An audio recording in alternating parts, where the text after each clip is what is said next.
Good morning, everyone. Thank you for coming on Sunday morning. My name is Liz Alden Wily. I'm a tenure specialist, particularly in community, customary and community-based land tenure, and the great transformation that is happening, which is making it completely lawful as a property rights system, different from private property. Also, because of that, most communities in the world, except for communities living in very fertile areas, tend to have a whole clutch of natural resource lands. Rangelands is the commonest, but also forests. Swamps are very important here in Africa. The Sud is a mere 600,000 square kilometers that are used seasonally. So that's sort of the context for this. And the aim of this session is to marry more scientific issues, or what we can call data, hard data, facts, with community empowerment. Getting, how far can we get communities to take on? And they're very keen, but what skills do they also need for documentation and for monitoring and being able to use that data? So I'm very happy to introduce you to our four panelists, and we're going to keep it as informal as possible on this. We won't be doing presentations. We'll be doing a more discussive approach.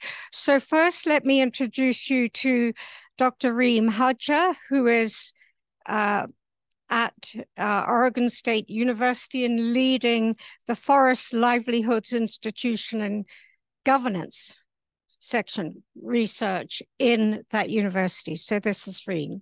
Well, give her a welcome clap if you can. Thank you.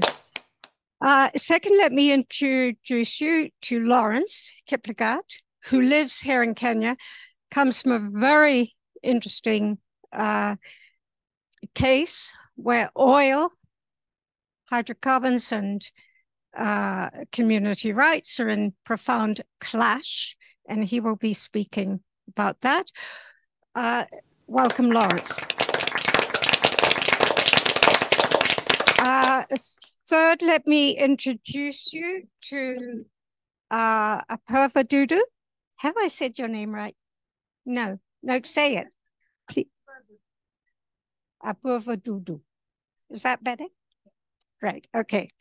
Now, she has done a lot of work in India, and she's at Yale, working on a very interesting initiative, which she's going to tell us about.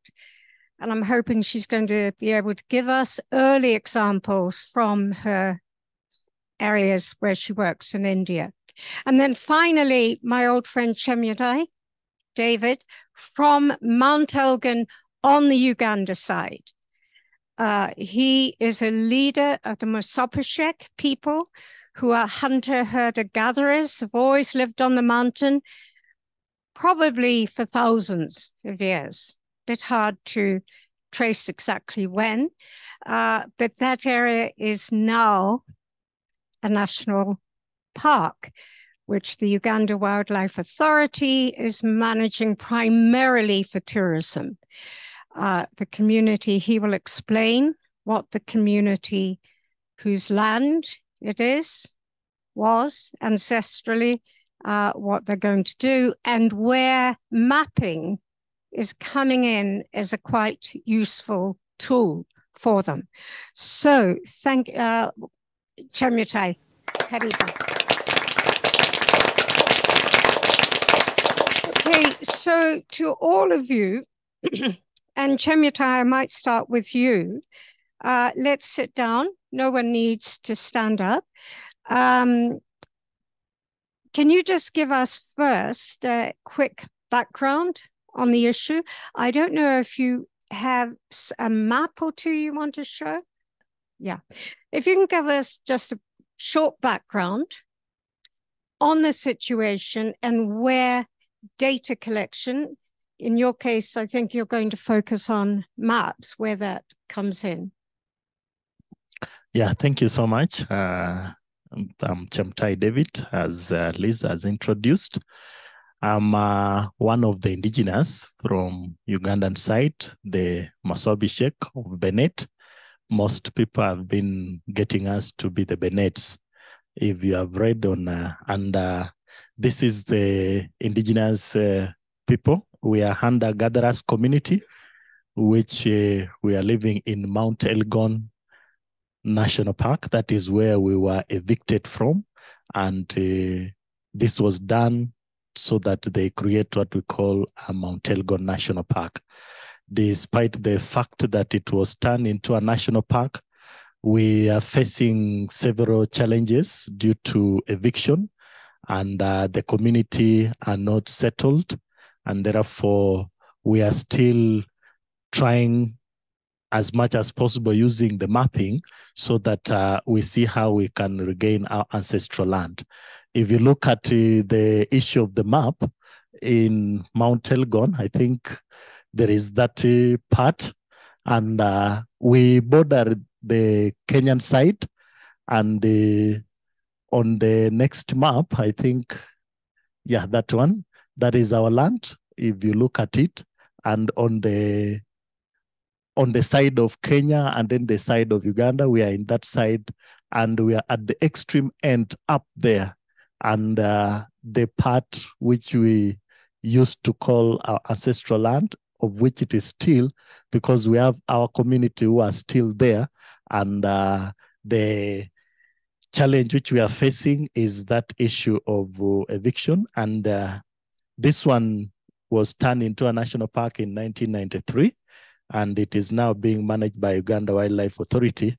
But we are using the mapping as a way of helping us so that we claim the issue of ancestral land. The community used to have what we call the indigenous knowledge of conservation, and we used to manage our forest very well until when it was taken over. And the challenge which we are facing now is the issue of timber locking, whereby the government is taking charge.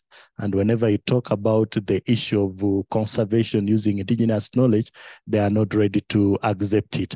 And therefore, this mapping has helped us, which the community is at forefront spearheading it. It is helping us, especially in the issue of the court issue of reclaiming our ancestral land. So that is briefly what I can say on the background of the Mosop of Benet in Mount Elgon, Uganda. Thanks, Chemutai. Just a couple of points for clarification. My understanding is the entire national park is actually all Mosop.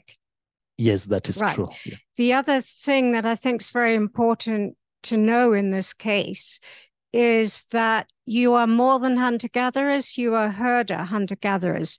You're one of the earliest people to have livestock, and that's highly relevant because I think the top half of Mount Elgon, and very important for tourism, is actually moorland. It's not forest. So you also have, as far as I know from my working with you, you also have a very common sense but remarkably sophisticated regime for managing livestock up on the moorland. And that is also what you seek, yeah? Yes, it is true, because if you look at the part of the moorland, the forest, Mount Elgon is divided into three. There is that part of the moorland where we used to live, and our community being the having the idea of conservation using the indigenous knowledge, we used not to do farming in that area. And the forest part where there is trees, that part helps us in the issue of medicinal herbal, the issue of beekeeping, and the part where we were taken is in the lower side, whereby the farming is happening. But the challenge which we realized later is that the whole part has never been, the part where we are now, it has never been degazetted, and therefore it is still under Mount Elgon National Park, and it is still our ancestral land, and that's why we are claiming on it. And in that part whereby in the moorland, we had several activities which takes place there, and one of them is the issue of grazing, because our community value grazing. But what we do is what we call the controlled grazing in different clusters, because the 37 clans which we have, they are the one who could manage the park and see how things can be done without the destruction of the forest. And we really value the issue of conservation because it is part of us. Thank you. Thanks, Chemutai. Reem, would you like to give us background? So it gives us the setting, and then we'll come to the mapping shortly. Okay, so I've been asked to talk about the, am I on? Yeah. I've been asked to talk about the case of Cambodia and community forests in Cambodia. And I do this as a Western-based researcher who's been only working there for a couple of years so far. So I'm going to do my best to channel my local partners. RECOFT, a fantastic support organization that's been working with community forests for ages in the region. And also to channel some of the perspectives I've heard from people that I've interviewed, community forest members that I've interviewed during research there. So the case that I'm going to talk about is going to be a little different because these communities already have their rights. In the early 2000s, Cambodia came up with a new forest policy that created this process for communities to register title to their traditional lands. And throughout the 2000s, communities were able to petition the government to recognize, demarcate forests that they've been using. And they do this, of course, with support organizations. And they are able to, demarcate. They go around with the forestry administration official with a GPS unit and demarcate the boundaries. And, if they have some territorial disputes with their neighbors, they negotiate with them.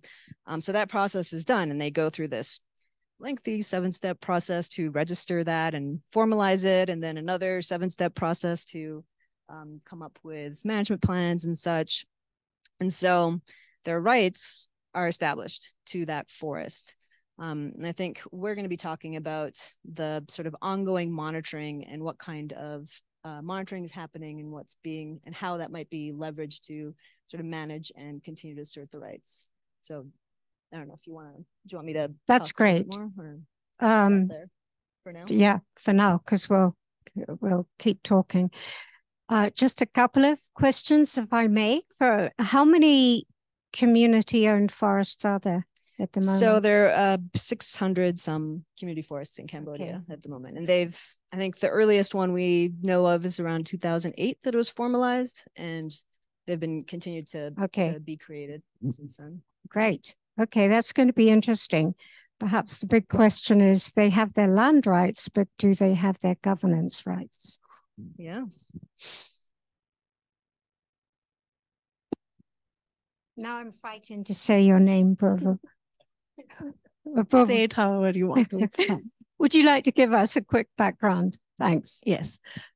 So I'm going to be talking about the FLAIR's CommFor tool. So my background, the background that I will give for CommFor tool is International Forestry Resources and Institutions. So IFRI research program was initiated in 1992 by Eleanor Ostrom and her team of colleagues at the Indiana University. And since then, the database has managed to have like 888 unique forest data on 888 forests across 24 countries and 3 continents. The data collection itself involved a lot of rigor in terms of training, 4 weeks of training, and then 11 forms and condensed to 6 forms and finally flattened at the forest level. The purpose of IFRI was to establish the role of communities in producing positive forest outcomes. And IFRI has been extremely successful in doing that, in producing research publications, in producing evidence that communities are indeed better managers of forests. Now that that is established, what is the future of IFRI? Where is it headed? And the CommFor tool is where it is headed. So the focus is now shifting from a research-based data collection to a community-owned data capture mechanism. So what this means is that the data will now be owned by the communities, will be captured by the communities. And I think I will talk about each of these words in more detail later. And the idea is to integrate IFRI and CommFor into FLAIR's network. Excellent. This is, I think we all need to listen very hard. Those of us who have not been familiar with this tool, maybe Lawrence and Chemutai as practitioners working day in, day out in communities and with community struggles, if you could listen very hard to Apurva's description of this as we go through, because it may be something you two would like to take up. Right, Lawrence, finally, can you give us a background of the very hot situation in your area? Okay, thank you so much. Good morning. Lawrence Kiplagat is my name. I come from Kerio Valley. Kerio Valley is in Baringo, actually here in Kenya. My background is we've been working with the issue of oil and gas exploration, which was flawed. Flawed because we didn't have information to the community. It was not shared well. Secondly, there was an environmental impact assessment, social assessment, which was done.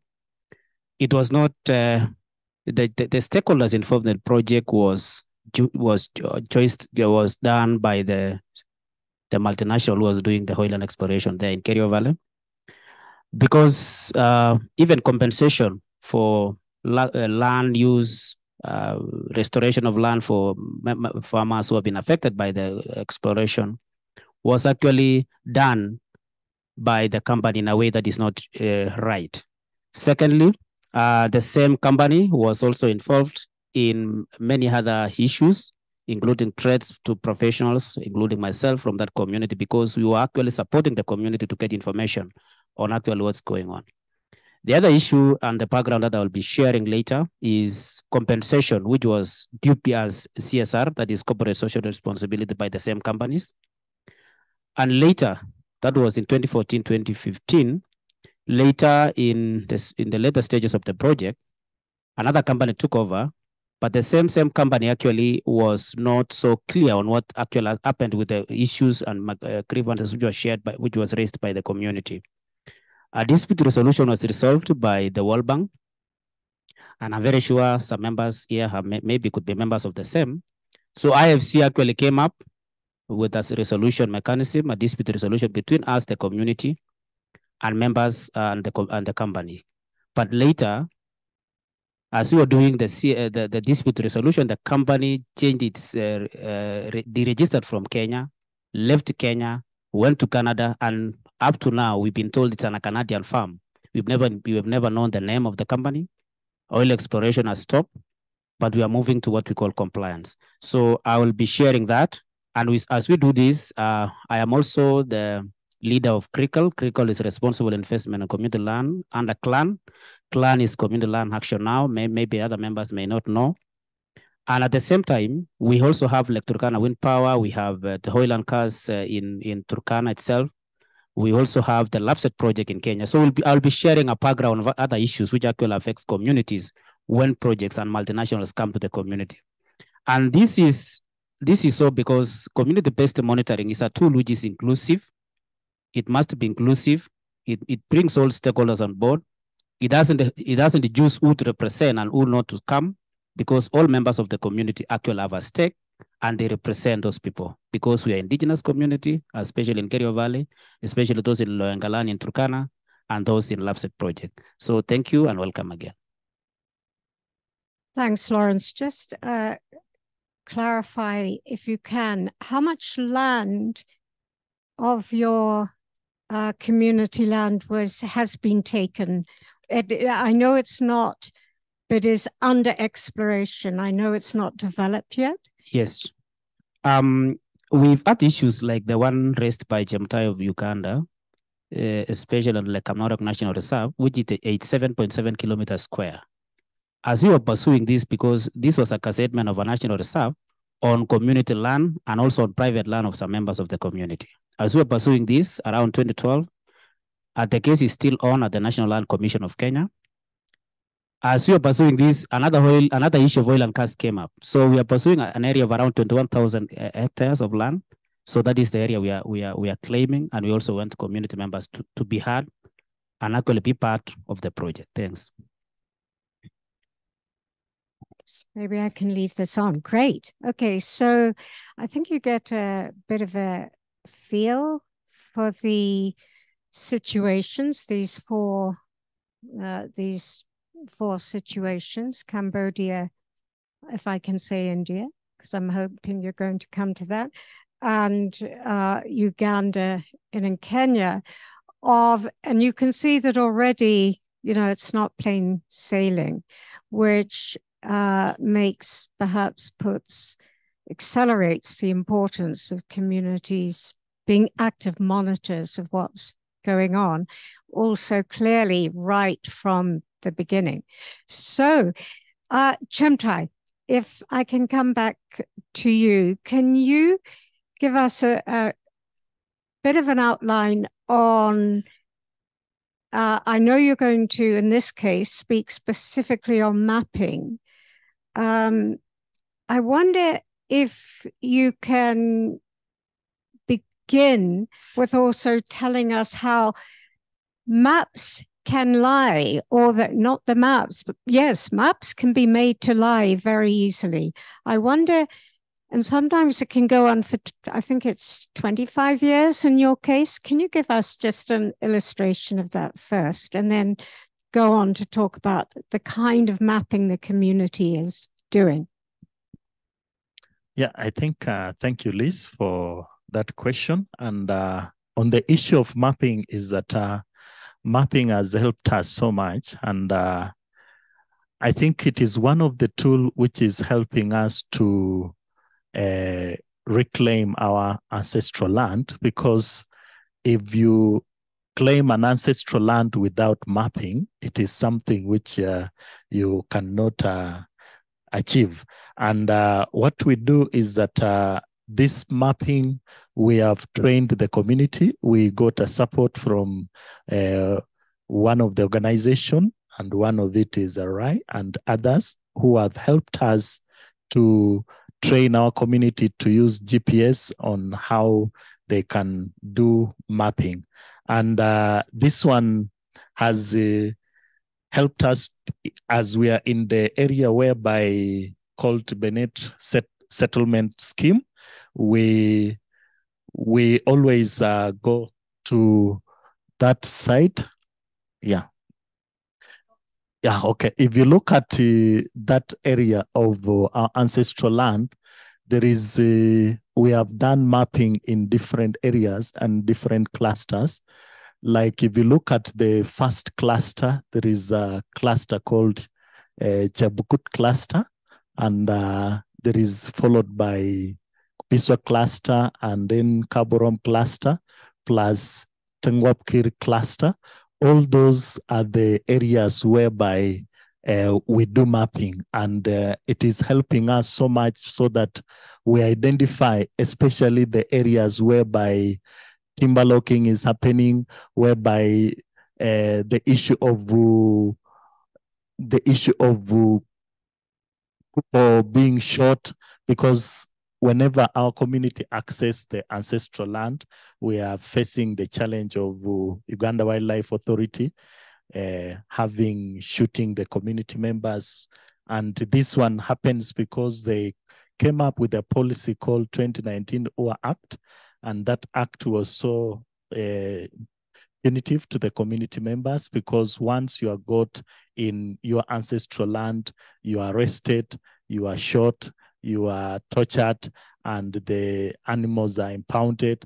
And that is the situation we are going through in our ancestral land. And we have tried to engage government in different sorts ways that why don't we do what we call joint conservation, because it is a way whereby we can manage our ancestral land. Because this act was created as a way of punishment, but it is something which is causing a human rights abuses whereby people are shot every day. We have lost like 40 members of our community, and that is the scenario every day, and it is something which is going on, especially the issue of people arrested, taken to court, and we are really trying to do that, and we have taken the case to court, and we are using the mapping as a tool to help us. So mapping has become so important for us, and it is a very powerful instrument which can be used in doing many issues claiming our ancestral land. Okay, can you just go back? Thanks, Chemutai. First of all, maybe explain all those names on the map. Just explain that the first thing you did was identify all the rivers and the role rivers play for you. Yeah, I think the first thing as a community whom we got the training from one of the organization which helped us, and one of the issue which we could identify, which we could divide the clusters, was using the rivers, because we have the rivers which could help us. Like if you look at the east side, whereby there is a river called Swam River, and that is a border in the side of Kenya and Uganda.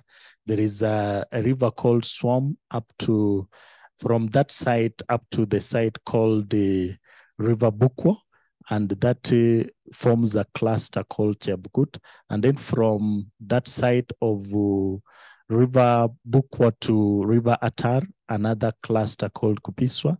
And then from River Atar to River Embek, there is a cluster called Kaborom. And then from River Embek to River Okok, in that side of the west, it is the one which forms now a cluster called Tengwapkir. And if you look at the issue of rivers, it has helped us so much as we were marking those areas. In each of the clusters, there are many of there are caves. There are also the issue of the highlands, and then also the issue of whereby there is an area whereby the bees, we do bee farming, and all those areas are the one which our community are mapping, so that it will help us. When you claim that this was my ancestral land, at least you know all those areas, and it has helped us as a tool to advocate for the ancestral rights. Right. I just want to go back to that interesting case. I don't know if I can see it on here. Is the Benet? Yes. Yeah. If you see in the north, this is Kenya here. These are the 4 territories, which many of us would know better as banned territories.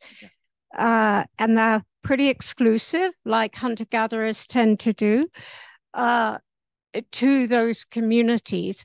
And the whole thing, of course, being a mountain, there's rivers pouring down. And it's also, I think, for your tracking of where offenses happen, or killings or woundings or rapings, whatever. Yes, it is true. It helps to have the rivers there to be able to point out where it is. But I want to take you to that where there is a red line right at the top of the map, and where the Benet settlement scheme is. If you can just tell us a little bit about how for 30 years that area was said that it was degazetted, and what the impact of that, and was it degazetted? Yeah, in that area, as you see on top there, there is a small area in that side of Kupiswa cluster on the upper side. That area, it is an area covering 6,000 hectares, and that is the area whereby in 1973, our community requested the government and for the area for farming due to population increase.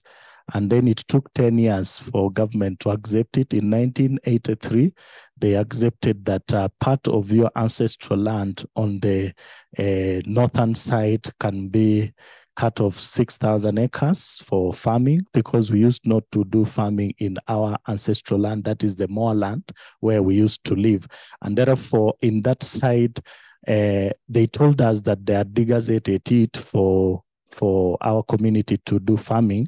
But by the time we were taken that side, the majority community had already occupied the land, and only 20% of our community benefited from that, but 80% was taken by the majority community. And this has become a challenge. When we followed it in 2002, we realized that the part had never been degazetted.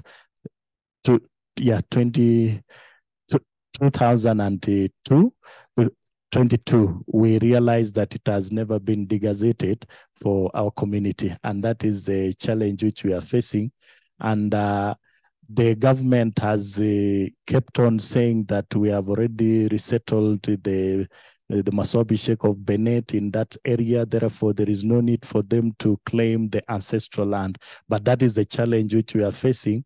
And what we are now doing is that we are trying to reclaim our ancestral land. But as a government, because the policies in Uganda is that the government, when the government has interest on your land, what they do is that they can come in at that land and evict you from there. And sometimes they evict you without any compensation. So the community were not compensated, and the resettlement was not done. Only 20% of them benefited, but others are still landless up to now, living in what we call the temporal settlement. And we are facing now the challenge which is happening currently. Yeah, just to add on that, and more, what also happened, that even big projects, research projects, including IUCN for 15 years in that area, other projects, a lot of research done. They all believed government that this area had been degazetted from the forest. Now, another problem, which, if I can just add to what Chemutai said, is that the unlawful occupants who were not Mosop but Benet and Sabini people, plus all the officials and politicians that got parcels, by saying it was degazetted, they said it's no longer our problem and we can't evict them. They've now got private title deeds. It turns out the title deeds obviously were not lawful.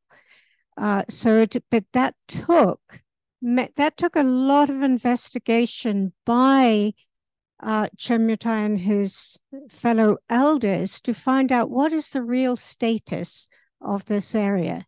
I mean, literally many years. I think that's great. Let's not say any more on this now because we're not sharing the time properly. Reem, can I go to you? Can you just tell us a bit about the actual monitoring in these Cambodian community forests? Sure. I guess, first of all, I would start by saying, earlier you said something about the importance of community monitoring, and the whole theme of this panel is leveraging grassroots. Closer.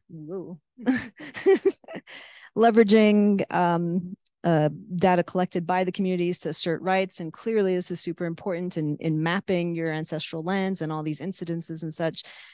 In my case, in the Cambodian community forest case, like I said, they already have these rights. And at this point, I feel that the continual monitoring that the community is doing is ending up being more of a burden than a benefit, and that the community members end up being more agents of the state, but without the power of the state. So let me, I guess, talk a little bit more about what kind of monitoring we're talking about here. There are a couple of different things that the communities are involved in monitoring. One is a little bit more minor, I guess, but the Community Forest Committee keeps track of forest product use. This is non-timber forest products or just polewood and firewood and some small non-wood forest products. So whenever someone from the community goes and extracts or harvests some of this stuff, they're supposed to report it back to the CFC, the Community Forest Committee. And then monthly, that committee is meant to report to the Forestry Administration about this use. Don't know what happens with that data. Nobody knows what happens with that data. It's just some reporting burden that they have there, which they don't need this info. They don't use this information to monitor the health of the forest. They have their other ways of monitoring the health of the forest that doesn't involve like tallying up amounts of products and such. Do you want to intervene before I continue? Yeah, am I correct in hearing that they don't own the data? Is that if they haven't designed it? And it's no. This is a requirement from the FA, the Forestry Administration. So that is a reporting requirement, a monthly report on all product usage. So all 600 communities are doing this? Yes. And the reports can be written or oral, but they are monthly. Okay. So you can imagine how these are being kept, right. Curated. Very interesting. So we've got a very different situation there. But then the one that I think has more grave consequences is the forest patrolling and monitoring. So the community forest committees organize forest patrols made up of community forest members. And so not everybody in the community is a CF member. They have to decide whether they want to be one. And so they organize patrols that go out several times a month, depending on how well resourced that community forest is. They will send out, groups of people to just walk around the forest and patrol the area. And they spend half a day or a day walking around doing those patrols. So if they have the funds, they do it. This sounds good. This, enhances engagement in the community forest. It helps the community themselves keep track of what's going on. The issue is if they encounter somebody doing some illegal activity, so illegal logging, poaching, they see snares, encroachment on the land, all the patrol can do is confront the person and ask them to leave. They have no rights to arrest the person, forcibly evict them from the land, or even confiscate the materials that they catch them with. All they can do is ask them to leave and then later on report it to the Forestry Administration. The Forestry Administration takes this information, and if they know the name of the person doing the legal activities, they will send them a letter asking them to desist. And then they'll send them another letter and another letter. So 3 letters. If they still continue the activity, then they will take that person to court. And as far as I know, as far as what my partners have told me, none of these cases have, gone through the court system successfully. They're still in the courts years later. So effectively, the community has no power to actually assert those exclusion rights that the government has given them. Interesting. It's good to have some comparisons here on approaches. I think we're all thinking, we can see what the problem is there. Apurva, can you give us an idea of the actual kind of monitoring that's being done? And just focusing a little bit on the issue that Reem has raised, ownership of that information. So I'll pick up from where I left last when I said that CommFor is an attempt to move from research-driven data collection to community-owned data capture. The central idea here is that the data that was collected and that will be captured is most useful for the communities first, in terms of not just monitoring, but also governance and landscape level management. In all the cases, like for example, for mapping, or if there is an incidence of fire, if there is illegal harvesting and so on, what CommFor will enable is to keep a record of each time that there was an illegal harvesting, each time that there was a fire in the forest, not just at one site or one forest, but across a landscape, because this data will be captured by the communities itself through institutions. What that will allow for is a landscape level view of the patterns of illegal harvesting and the actions taken on these illegal harvesting. Could be penalties imposed. Who imposed these penalties? Was there an action taken? Was there an external agency that was involved in imposing these penalties and so on? In India, right now, there is a pilot in Odisha, in Malkangiri district. The idea is to have Gram Sabhas or village assemblies nominate a research officer who will be responsible for the data that is generated from the communities. The data is then owned by the communities, owned by the institution, and can be shared upon request. So I am not sure if that answers your question, but it's to say that yes, it's the opposite of what's happening in Reem's case, where communities not only own their forests, communities not only have the rights to exclude others from entering the forest, but they also own the data. And this also ensures that there is consistency in the data that is being captured, because it is not research driven. So once external people will stop collecting data or capturing data once it meets their interests. But for local communities, it is essential for their own governance, for management, and to keep a record of not just act on illegal harvesting, but to also keep a record of what has happened over time and over a larger landscape. Great. Own the data, keep a record. Can you give us an idea if they have the governance institutions to act on the information? Yes, in our pilot they do, but the idea of CommFor is not to just cater for the communities that have complete rights or have the governance rights. It can be an informal institution. It can be facilitated by the NGOs. And the idea is that no matter what the level of ownership they have on their forests, they have full control of the data that they capture. Okay, maybe we need to come back to having, because it does come back to Reem's idea or Reem's case very clearly. Ownership of the data is important, but so also is the ownership of management, the right to act. If we can remember that in many cases, for example, in Africa, like I would produce Tanzania as a good example with over 1,200 community-owned forests. The whole point of that is that the community has, whether it does it or not, it's another matter, but it has the legal powers in those 2 million hectares to challenge, to apprehend, fine against bylaws, which they've developed. So it is, I know this is data, but I think when we're thinking of communities, we also need to perhaps examine the institutional powers they have, and that might come up. I'm wondering if during your pilot, you might find that that issue comes up. We've got the data in the same way in Cambodia, they get the information, they have to pass it on, and that's even worse, it disappears. They retain the data, but what do they do with it? We'll come back to that in a minute. Lawrence, please. Yes. Thank you so much. I really like how the issue of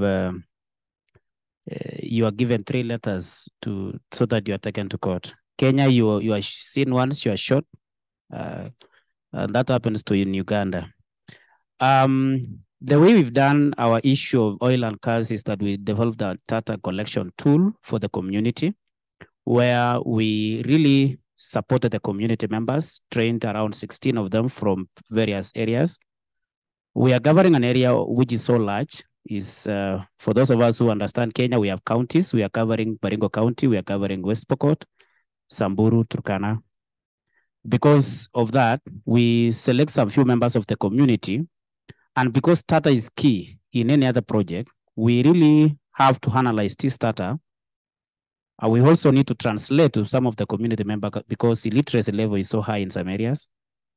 With the support of CHACAP, that is Justice Corporate Accountability Project, which is based in Canada, International Senior Lawyers Project, and RRI, we've really supported some members of the community, 16 of them, to actually have data which is transferable, which have translated to the community members so that they can understand what really this oil and gas issue is all about. Because oil and gas exploration in Kerio Valley and around Kenya is a new phenomenon. It's very new because it has just started. So most members of the community don't understand. And most multinationals, I don't know whether it is here in Kenya alone or any other part of the world, are so secretive. They are very secretive. I don't know, members agree with me on that? I see some nodding, that's true. So it is so secretive that information sharing is not shared. In fact, those who work for those companies really live in a camp. Even if your home is 200 meters away, you must live in a camp, untended camp. I don't know why. The other issue is we've engaged the community because at times, most of the multinationals come through other gatekeepers of the community, be it the administration, be it the politicians, and by so doing, they can win the hearts and minds of members of the community. So we've decided that we must engage the community in all what we do so that monitoring and what we do can really be supported by the community members. Another issue is we monitor what they do in any other time. With support from RRI, we've bought smartphones for some members of the community, the 16 of them, so that they take real-time data, pictures, videos of what's happening within the community. We created WhatsApp groups so that community members can really generate data they can share in those small groups. So I encourage members we also disseminate in a way. We have monthly meetings. It may be expensive, but we do that. We must disseminate this information that we generate, we analyze, we translate, and we also monitor from the community. Thanks so much. Lawrence, if I can just ask on this. So the data collection is actually under CLAN, yeah? It's a CLAN initiative. It is a CLAN initiative. It is also done by, CLAN is actually a loose network of members of CSOs from the ground. So it is done by Kerio Valley Community Organization, which I am a member. I'm actually the project's lead. So CLAN is just at the top. We are in the ground. So we actually collect this data as members of KVCO, which we are an affiliate member of CLAN. Okay, just two other related questions on that. We also, here in Kenya, there is massive mining too. Yes. Are these monitoring points? Is it including mining? Yes, we do actually monitor mining. Not only in Kerio Valley, we have the one of Cheo Thermal, which is in Naivasha, Narasha community, which are at the brink of being evicted from their ancestral land. You can imagine someone comes from elsewhere, tells you must be evicted from your community, from your ancestral home, because the government has got something to do with your land. As to whether you will be going to is none of their business. So that is true. It is that monitoring we are doing, supporting members. CLAN is doing this to support members from the support from RRI in Naivasha, that is the Narasha community, the one in Loengalani, the one in Taita Taveta, and Lamu. Yes. Okay, thanks. So can we just go back, all of us, and focus again? I think if you can, Apurva, say a little more about the type of monitoring. Is it what kind of monitoring is it? Would be great. And then also, I want to come back to the how this information, the data and information, is being used. We're still a little bit at the level, well, we're getting all this data, just how is it being actually used for change? Very specific if you can. Let's start with you, Apurva, first. I'll give the example of Malkangiri in India, and where CommFor tool actually resulted in the assertion of rights. So as an example, the inventory management, the inventory estimation module of the CommFor tool is what mobilized communities to come together to estimate the inventory of their forest, which then made them feel responsible for monitoring and protecting it. And that resulted in them, not just one person, not just one assigned person, but but the entire community to feel responsible to monitor their forest to prevent illegal harvesting. So when CommFor was introduced, there were no rights. Communities did not have rights. They did not have clearly demarcated boundaries. And I should say the state had also not demarcated boundaries really well.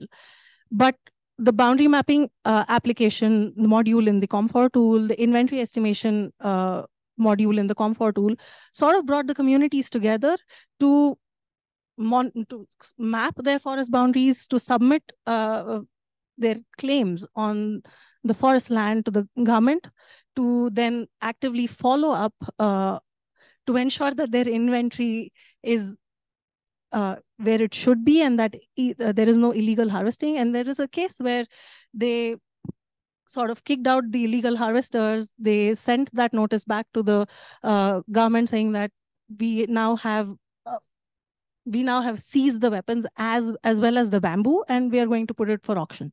So I think that kind of empowerment was driven by the CommFor tool, I would say, and also because it's not just paper and pen. It's not one person responsible to go under a tree and then measure its girth, height, and so on. You use mobile-based applications to go, just pick that point, and then see a map. They can the analytics section of the CommFor app will also enables them to see, okay, this is my forest boundary, and this is where there is bamboo, and this is how much bamboo there is. So we don't want it to go away. So we will. It also empowered the communities to monitor their forests and better govern them. And again, we're coming back to place and sort of owning the place, mapping. This is really a mapping element of the tool. That sounds great. Has that been part of the Cambodia community forest, or is the identification of the 600 plus community forests done by who and on what basis? The creation of the forest, the demarcation of the forests themselves. Well, it's the communities are able to petition the government. They'll go and say, hey, this is a forest that we've been using traditionally. Now we want to demarcate and call it a community forest. And communities, even though they end up really not having very different access and use rights before or after demarcation, the motivation for demarcating that we heard over and over again was that they knew that if it wasn't demarcated as a community forest, it would be given over to an economic land concession and the forest would disappear. Yeah. And so that was the push to get that demarcated. Yeah. But I'm just thinking, like, this sounds so lovely, and I'm just trying to place it in the context that we've been working in. And even if the communities were able to capture all that data, it's just a matter of, like, what are they able to do with it? Are they able to leverage it to assert rights? And as much power that you get out of having that knowledge, it's, to me, thinking about this case, that power won't get you very far, because it's only the power of knowledge. And there's so many other powers that they don't have. They don't have social power. They don't have political power. They don't have economic power. And so I don't know how far it would get them. Right. Lawrence, place, getting that, not just Indigenous knowledge, this is our land, but putting it down, being able to identify it. Personally, I'm a great believer over all these decades of mapping. Well, one of the things in my experience is that when they actually walk boundaries, communities, they also can realize sometimes that it's too big. They're going to have to bring their management down to settlement level rather than saying, oh, this is our vast territory. After you've walked for 4 days, you begin to think this is not going to work. But they need to do it. They need to see that. Go ahead. What kind of mapping, has any area mapping been done under the monitoring, either in Kerio Valley or under the Clan initiative? We've done mapping actually for the oil exploration issues in Kerio Valley with the support of ActionAid International Kenya. And that map has been, the maps don't lie at times. And I'm sure someone has said it can lie at times. But it can be misused. It can be misused. But the maps we have actually have supported us in a way during when we were arguing our case during the dispute resolution issue with Talo. Let me be open with Talo and Telonex Energy. And why are we doing this monitoring in the first place? Monitoring should be done because community at times are taken to actually believe not to be so knowledgeable. But indigenous technical knowledge of communities is science by itself.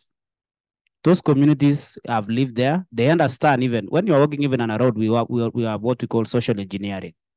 Communities can tell you at times this water can disturb you if during the month of April, during the month of May. So when we're doing mapping for Kerio Valley, for example, when we used our maps to actually our case during the dispute resolution, maps were so very, very vital for us because we could really show where the lines, the exploration lines were going through. We could really show where even some of the seismic and unexploded, because they use explosives, we could show them where these things are. So maps are very good. The other issue which is very critical as you do mapping, selection of participants to undertake the data collection is one other issue because you can get participants or the data collectors or the researchers for the field or those who will be doing the mapping. You can get some people who have been duped by the multinational in the other side. If you get them, they can get you a very wrong data. So at times we need to have those who have been affected by the project affected persons because they can really give you the real data as you want. If you get someone else, they can get you a wrong data. Thanks. Great, thanks. Now I noticed that we're getting over time, but let me just one round very quickly on impact. Could you, all four of you, please just say something? You've begun to talk about it, empowerment of data, owning data. But I also have another question for you. Are you seeing, it's going to be hard, Reem, for you to answer this, but well, maybe not. Are you seeing any impact of what communities get and find in data on policy, on law?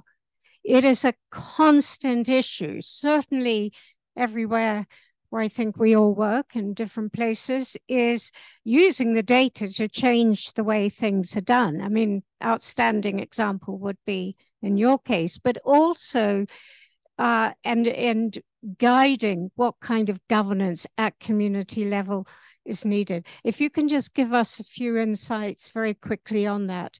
Chemutai, let me start with you. Yeah, thank you so much. And really mapping in our community has created an impact because despite the fact that the way we do is something, because for our community, you cannot go and ask the government that I really want to go and do mapping because they will not accept. And what happens sometimes is that the community, after we got the support and trained them how to use the GPS with a smartphone, they can move to our ancestral land. And sometimes even they just time the time when the Uganda wildlife authorities are not there, they can move at night. And then during day, they will be there. And because they know the areas very well, they know the areas where Uganda Life Authority can come and end. And for them, they continue with their work. After that, they come back maybe at night. And this is how we got to do the issue. And this one has helped us so much because it has empowered our community. And it has been used as a tool of advocacy on the issue of ancestral land. And this mapping will help us as one of the areas which will give us an impact is that we shall use this mapping in the courts of law because as per now, I don't think if the government is, because some of them are not aware that we have done that already, but our lawyers who are handling our cases, they are aware of the maps already. And then also it is this mapping which is bringing all of us together, youth, women, and the elders. Mapping has brought us into what we call the solidarity. It has helped us so much. And this one is so useful because it has helped us to monitor the changes which is happening in our land, especially the issue of depleting our ancestral land. If you look at the last slide, there is a tree whereby, the people whom we have given to be the people who can take care of ancestral land, they connive with the people who can deplete our ancestral land. I think there is a tree which we had taken care for 300 years. And this tree was just destroyed within a very short time. And I think it is in the last slide. Yes, this tree. If you look at this tree, it has taken like 300 years for it to be at that. These are the indigenous trees, the hardwood called cedar. And it is so painful to find out that this tree can be just destroyed within a very short time for just Uganda Wildlife Authority be given a grate of beer and a hen to destroy a tree which we have taken care for 300 years. And it is something which is, we are trying to advocate that we need to take care of our ancestral land. If possible, we do what we call co-management with the Uganda Wildlife Authority. And we see how we can protect the species, because we have lost many species in our ancestral land.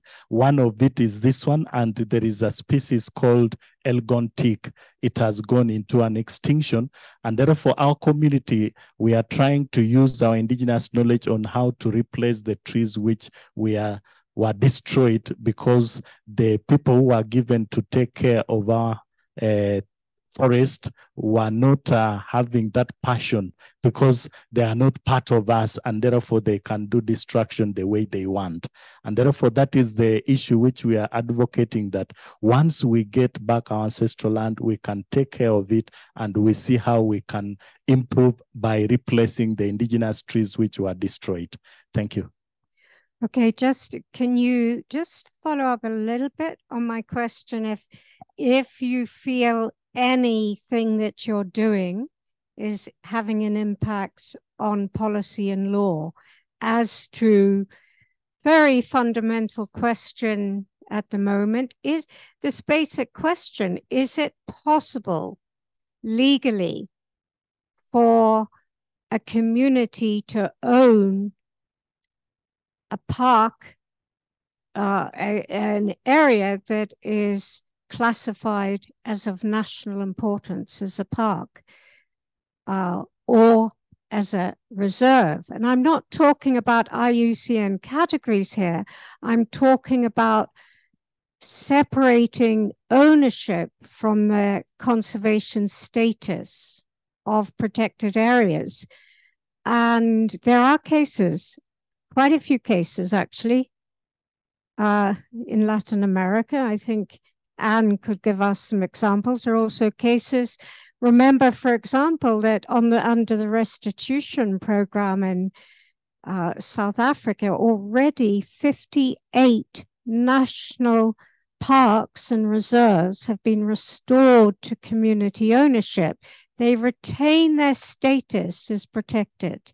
And my understanding is, Chemutai, that in the case of Elgon, the Mosop people, that you're looking not to have the protected status of Mount Elgon removed, but its ownership.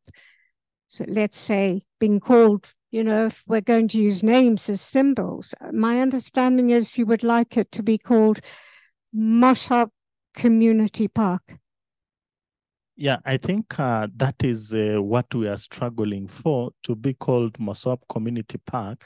despite the fact that we are not going to, because we need also the technical knowledge, and we are not saying that we are pushing the government away on the management, but we want to work together with the government to see that how can we protect it.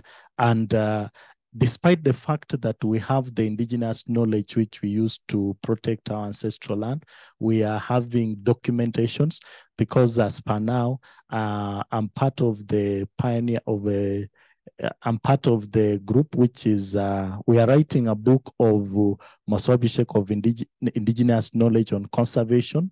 And this one will help us to show the government that this is how we used to do. And if you come in as government, we jointly work together and we see how we can protect our ancestral land. Because by the time they did eviction from our ancestral land, we lost the many things. Even the wild animals disappeared to other side, like in the side of Kenyan side, whereby the community has been given to community is also part of the conservation.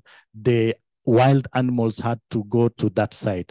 It is of recently when we went back to our ancestral land, although whenever the Uganda Wildlife Authority gets us, they have to burn the houses, people resort to live in caves.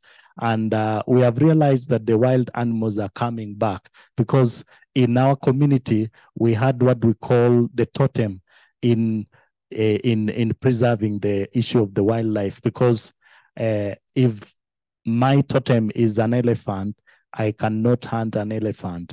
And each community, because we have the clans, 37 clans, and each community has a totem, and therefore it was a way of protecting the wildlife, and therefore the wildlife are trying to come back when our community are allowed to be in our ancestral land. So we want that the community to be involved also in the issue of conservation.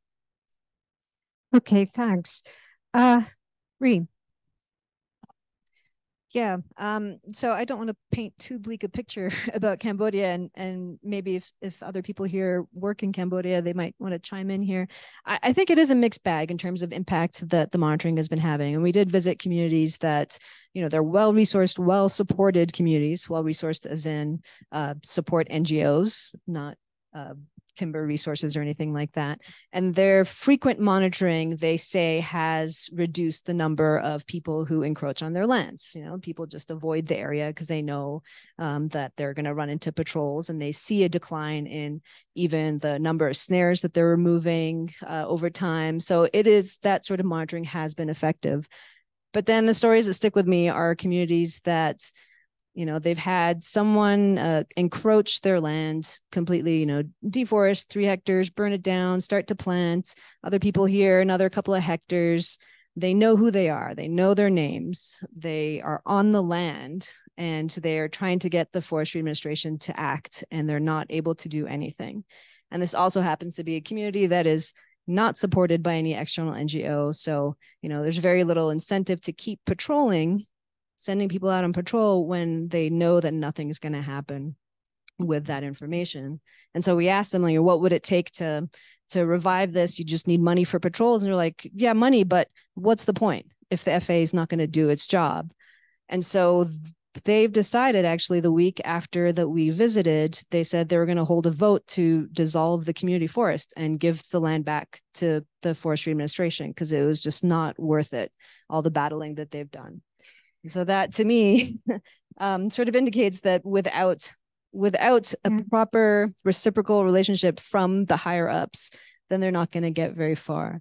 And thinking about this question about the impact on policy, I see no pathway between getting this information on the ground and, it just dies in some regional office. It's not centralized in any way. There's no data available in a central location that keeps track of violations or anything like that. We've tried to get it.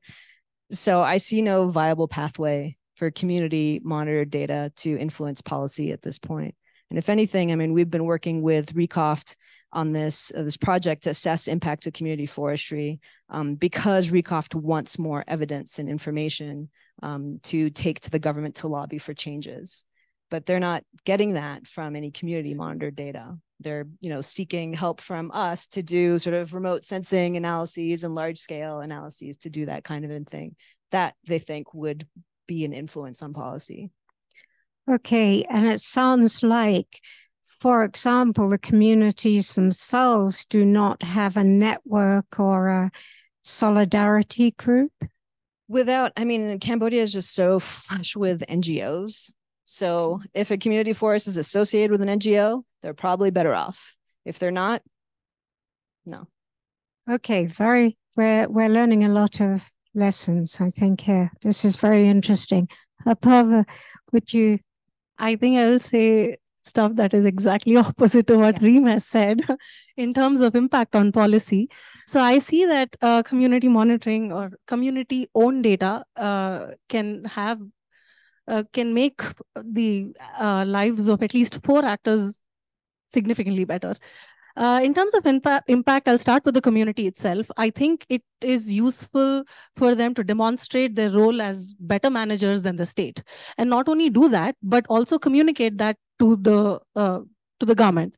In that sense, there is some transparency in the system where the state can monitor a larger area of a forest, of a landscape.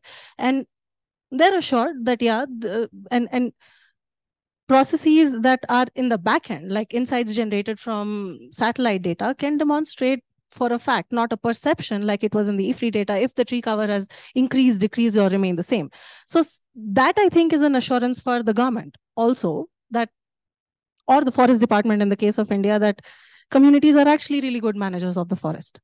Second, for the community itself in terms of management, because now data is not going to come from like one site or 2 sites, it's multiple institutions in a landscape that are going to contribute to the database.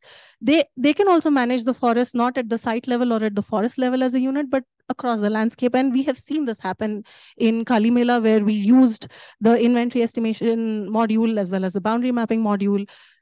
And it works. They've now organized themselves as a federation at the landscape level. And for researchers, I don't think I have to say it, but it's good news, because now we don't have, like, if we are to collect the data, I think we have limited capacity to collect or to capture data. But if it is going to come from the people itself, we know that this data is useful for them. And this saves us triangulation costs also. They are going to report what is, and they are going to capture what is. So there is also the ambiguity on, is it perception, is it reality, is slightly reduced. And for the NGOs or for any other civil society actors that want to inform policy through data, they have a lot more scope to do so, a lot more data to do so, and a lot more experiences that they can build on. So I think that community monitoring, when the data is owned and produced by the communities through simplified processes, not that takes like 4 weeks or like 6 weeks to fill out 11 forms, but happens frequently as and when the event happens. So if a meeting is happening right now, you take a picture of the meeting, and then you know how many women are there in the picture, and not you, AI and ML knows how many women are there in the picture. So as and when the event happens, if the communities capture that data, I think it builds a rich ecosystem to inform policy and to strengthen cases. I love it. I see the potential completely, but I just feel like without the political capital, the communities can't do much with the data. So I'm wondering, is there a situation where in India, the government would just be less trustworthy of that kind of data? Yes, they would be less trustworthy of the data they would trust the data less if, if an external agency is collecting it. But if the data is being captured, then there is no debate, right? Like if you show trends in forest cover, and the forest cover is increasing and the species diversity is increasing, so there is no debate. Yes, if they are resistant, if the state is hell-bent on not giving rights, then I don't know what can happen, but it can at least increase the agency of people to say that, no, we are not manipulating the data, we are just capturing as is. And when there is proof for everything. And it's not like it's going to come in the form of a report, a 100-page report. It's going to come in the form of insight, a graph, a simple graph, or a bar graph, maybe a table. it's easy to understand and interpret too for everybody. Yeah, great. I see there's questions. Lawrence, do you mind or do you want to say something on policy and law? Yeah, I want to say something about data monitoring and data capture. There are two different things from the side of my two sisters here, my colleagues. One, theirs is theory and practical at the same time. For those of us who are in the community like myself and Chemutai, we consume this data, we generate the data, we also live with the data, we also actually participate in collection of the data. Our communities at times don't like a lot of write-ups.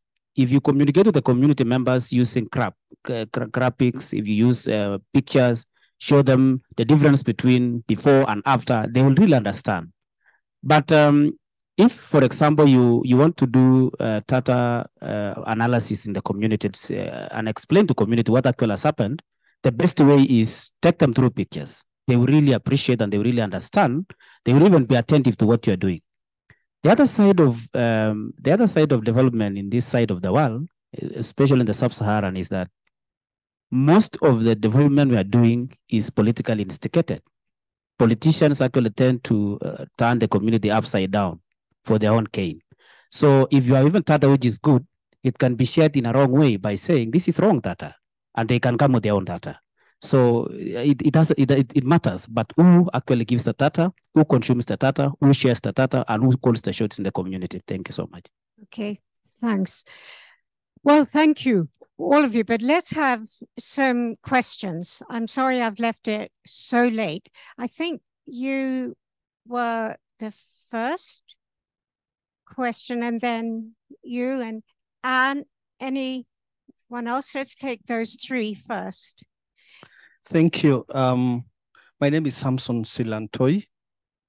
I come from Kenya. As community representatives and maybe indigenous people, I have not heard anything coming out on forest and livelihoods. And I think in all aspects of our life and as we protect our forest and our natural resources, I think the theme of this conference is forest and livelihoods across the board. But for you, because I am also a community member, indigenous people, I think you have to come out very clearly, because you cannot be able just to advocate for the forest and its product for the preservation and conservation without attaching it to the livelihood of those communities to be able to continue protecting. That's number one. Number two, you have diverse views because of the policy and legislation framework, but I think all of you, I know my two colleagues from East Africa, you have parliamentarians who sit in parliament, they are your representative. How far are you able to go close to these guys to be able to give your views as a community? And in Kenya, for example, we have now the new devolved unit, which is the county government, which they can also enact laws for the benefit of the community. As long as you have that data and there's that political goodwill, which you have to be able to be close to them.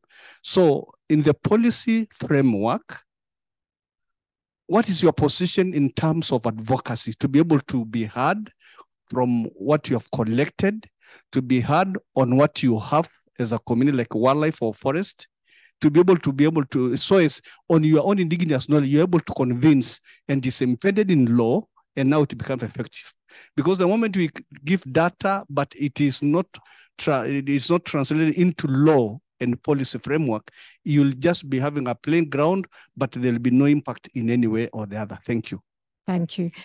I think can Uganda and Kenya, you both answer this, please, as briefly as you can. Thank you so much, Silantoi, my senior. We have the natural resources benefit sharing bill, which is actually in Parliament, and I'm sure you've interacted with it, specifically in Kenya. And CLAN, through the support of RRI, we are pursuing this bill. Livelihoods and conservation are actually interrelated. You cannot speak about conservation. Conservation is about livelihoods. development must actually match with what the communities are doing every other time. You cannot talk about conservation. Who are you conserving for? Are you conserving for the people? If you're conserving for the people, they must live with it. They must accept that this is our conservation. So we are interacting with our parliamentarians specifically on the natural resources sharing and benefit sharing bill.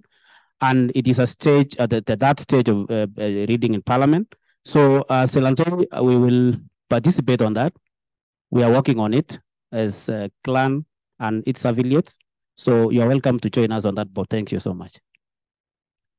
Yeah, thank you so much. And one of the things which I wanted to respond to our colleague who has asked is that on the issue of the approach, using the members of parliament, like in our community, we are marginalized, and in terms of we are marginalized and discriminated in terms of leadership, because you see that we are few, and therefore the majority, the leaders who are representing us in the parliament are from the majority side, and therefore they cannot advocate our issues as a community the way we want. And therefore, you find out that they are the very people who don't want us our issues to be heard. And therefore, the moment you engage them and tell them this is what we want, they can turn it in an opposite way for their benefit. And then also on the issue of the policy framework is that we are trying to see how we can come up with this indigenous knowledge, so that we convince that this one has worked for this and this, and therefore the conservation method which you are using currently is not giving us an impact, because it is worsening the situation, especially the issue of climate change, by depleting the forest. Yeah, we have approached different government officials, especially and the politicians, the Minister for Tourism, the Prime Minister, and even the Vice President. And we are still on the follow-up because they have not given us the response. Recently in Parliament, they were asking the Minister for Tourism to produce a report on the issue of our human rights abuses, but they are still in the process of working on it. So we are doing follow-up as Indigenous leaders to see that this one can be done. Malcolm Gladwell wrote an article in the New Yorker during the Arab Spring. I think it was 2011, and its title is very illustrative of what I want to point to. Its title was "The Revolution Shall Not Be Tweeted." And he gave plenty of examples of all over the world where years of hard work of organizing communities and protest and pushing back against exploitation and oppression eventually led to small successes. I think it is important not to consider data as a panacea that can solve problems, organize people magically, or convince governments to just lay off exploiting people and so on. That's not going to happen. But data has also been used more often than not to exclude and to oppress and to dispossess. What the question here is whether data can be used for the opposite. Can data be created with the required legitimacy and credibility that allows the people who are already organizing and protesting and making claims in ways that are supported, in ways that cannot be denied, or at least not easily without looking illegitimate. So data is very useful if it is credible and legitimate in making claims of the state, of the governments, illegitimate. And to that extent, it can be useful. Can you say your name? I'm Ashwini Chhatre. Thank you, Ashwinita. Excellent insight. Thank you. Anne, thank you. Thank you. I know we're out of time, so I'll try to be brief. I mean, I think this panel is a fantastic comparative governance lesson, right, in terms of understanding this power relationship and how the data fits into this power relationship. I'm thinking also about, most starkly, the cases of Apurva and Reem kind of these very different relations, sort of power of the civil society and the relationship with government. And I'm thinking specifically about this relationship with government because we have a similar study in Peru. Lauren's around here somewhere. She's the one leading it. Oh, there you are. Okay, hiding back in the corner. Where there's also required data collection for this conditional cash transfer program, but there's also this interest on the part of the ministry there are really, at least many individuals within that ministry see themselves as the main advocates for Indigenous rights in the country. So they want to improve. And so, we're trying to help with that. It's not perfect by any means, and it's complicated, but so I'm wondering, I guess my question is to Reem, to what extent have you actually, what does the Forest Administration say about all of this? When did the law get passed that allowed the communities to make these claims? Why was it passed? With interest of what? And is there any way to start leveraging relationships in that administration to push for something different? So I feel a little awkward commenting on Cambodian politics here. But to give you a sense for those of you who don't know, they've had it's a democracy and they have elections regularly, and the prime minister in power now has been prime minister in power since 1985 and has just announced that, he just won an election this summer and just announced that his son is now going to take charge. So that gives you a sense of the representativeness of the democracy there. And you can just imagine what this entails for how ministries function and who's in charge and who has power. And it's incredible how many NGOs exist in Cambodia. I heard that per capita in Phnom Penh, it has the highest number of NGOs. And that's a legacy of the UN Protectorate days in the 90s, post-Civil War, post-Khmer Rouge and all that. But for all of that, it's civil society is, okay, the NGOs have the power, but do the communities have the power? And I guess how powerful are the NGOs? And it depends on their interests and such. And honestly, I think RECOFT is a great example of a group that is trusted by the government and has helped to push new policies and such. Your question, the policy was in 2002. And I think that was sort of an external push. Money came in, and that's why they are reforming their policies. And World Bank complaining, or had World Bank outcries about deforestation in the country. It's got one of the highest deforestation rates in the region. So it was just a lot of external pressure that pushed it, I would say, rather than a bottom-up push. And so again, that just gives you the context of how much can actually be done in this context from the bottom up? And I don't know the answer. And the Arab Spring analogy is interesting because that didn't really produce any concrete results in the end. So, yeah. That would be a long conversation, that one. And I think we've got also a lot of hanging questions keep coming up. But yeah, go ahead. And then are we allowed to have a couple more questions? No. Oh, I'm sorry. Okay, I just have an announcement that anyone who's interested in the extended free data set, which is now at the forest level, geolocated, supported with satellite data, and with independent variables that are of interest, that have been used most in research, and who want to know more about the CommFor app. So the data release is today at lunch, and the CommFor workshop is tomorrow, where we will talk more about how we arrived here and what we are going to do and what the plan is.